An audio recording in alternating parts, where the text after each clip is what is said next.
David Bennett. Thank you, Mr Speaker. Mr Speaker, this is when we're debating the Prime Minister's statement, it's not about the convention centre that last member talked about. This is a conversation and a debate about the future of New Zealand and what we want this country to look like. And when we look at the future of New Zealand, we have a clear choice. There's a contrast between what the political parties in this House represent. On this side, you have a free and open country that is part of the world. On that side, you have a very divisive party that wishes to make New Zealand closed and not part of an open economy. They want a controlled economy. We have a positive and inclusive outlook on this side. They have a negative and defensive one on that side. This is the choice that New Zealanders have. They have a choice between a future which is open, positive and part of the world, and that of those that were against everything and anything that could be done to help this country. They're not against that, are they? This is a country that needs to believe in itself, have a vision for the future and trust itself and trust its position in the world. We live in a great part of this wonderful world that's growing, and the growth that you see in New Zealand is part of that growth that you're seeing around the world. We cannot afford to turn our back on that world and to go back to a day when we are an inclusive and very defensive country that doesn't allow other New Zealanders to become part of this great country. That we want to be open and free, not one that is restricted and held back by political ideology. That is the difference that New Zealanders understand and accept. That is the difference that New Zealanders have voted for in continuous elections. Telling the truth coming from New Zealand First Party, that'd be lovely to hear. We'd love to see that happen from you, Tracy. Perhaps you need to talk to your leader about that at some stage.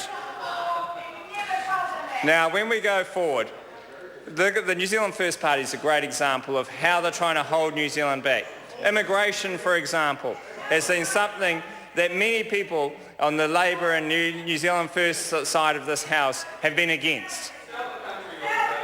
Sell the country, that's what they're saying. It's not actually the case. It is opening New Zealand so that people can come here and make their future in this country. What is the problem with that? What is the problem with people wanting to come to New Zealand and to bring their families up in this country? What is the problem with wanting to make New Zealand their home? And what is the problem with wanting to make New Zealand stronger? That is the question you should really be asking. Not trying to pit people against each other, not trying to make people look at each other and try and say that those differences are reasons we shouldn't be in New Zealand. That is the disgusting side of that party. But diversity does bring strength. But beyond that, we also need a balanced approach that actually enables this country to growth in the way that we look at our economic structure. And our economic structure is one that is in the free, open world. We are not in a world that is dominated by European-type economics anymore. It is not a world that is dominated by the powers that used to control this world 100 years ago. It is a world that is dominated by the influence of competition, hard work and education. That is the modern world, and we have an economy that is doing very well in that modern world. We have an economy that is growing beyond the growth rates of other Western countries. We have an economy that is taking its rightful place in that world order. New Zealanders should not and do not want to give that up. They don't want to go back to some island state that has some de facto communist basis that the left wants to bring into New Zealand. We look forward to a place where children can grow up, get a good education, go to university and work and play in this beautiful country. That is the choice that they have. And that's why this government is delivering the infrastructure and the resources for that to happen. Come to Hamilton. No one from New Zealand First ever will, but come to Hamilton and you will see that in the last 2 weeks we have opened 2 new schools. opened a primary school and turned the sod on the new secondary school in Hamilton. It's going to open in 2016. We turn the sod, which is more than Sue Moroney did. When Sue Moroney was in Hamilton, that was many years ago, but when she was there,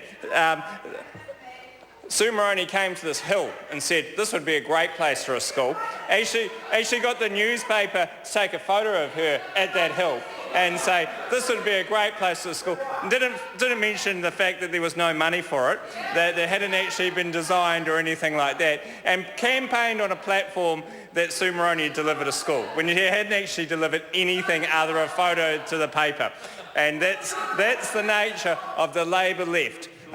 Just actually going out there, all smoke and mirrors, no reality, no ability to go out there and try things, no substance, no delivery. And people don't like no delivery. I'm quite right. Thank you, Sue. We are quite right because we have delivered for Hamilton, and that's true. But Hamiltonians are smart people. Hamiltonians want to see a diverse city. We live in a part of the world that is growing strongly. We do have good growth rates. We have a city that has new suburbs popping up all the time. So many new suburbs that we gave some to Hamilton West and it really helped them as well. But in the end, the people of Hamilton are the barometer of New Zealand. And that is a country, and that is a city that is diverse.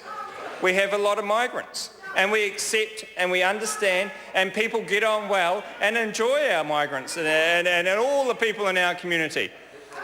It is a country and a city that delivers for New Zealand. We deliver export returns. We have high manufacturing base in our city, and the Green members may laugh because they've never actually been to a manufacturing site or actually a dairy farm, but it'd be lovely to see a Green member at a dairy farm and actually work out how you pay for you to sit in that seat, because it doesn't actually happen by smelling the roses, okay? That is a part of New Zealand that actually works in the modern world. We have growth, we have diversity, we have economic structure that is based on exports and delivery. We have strong economic base through our education system, which gives all New Zealanders, and especially all Hamiltonians, that real opportunity. We have the investment in infrastructure, the roading and expressway, for example, that's been delivered there, and also the housing and also the schooling networks. Those are the investments that are made in people.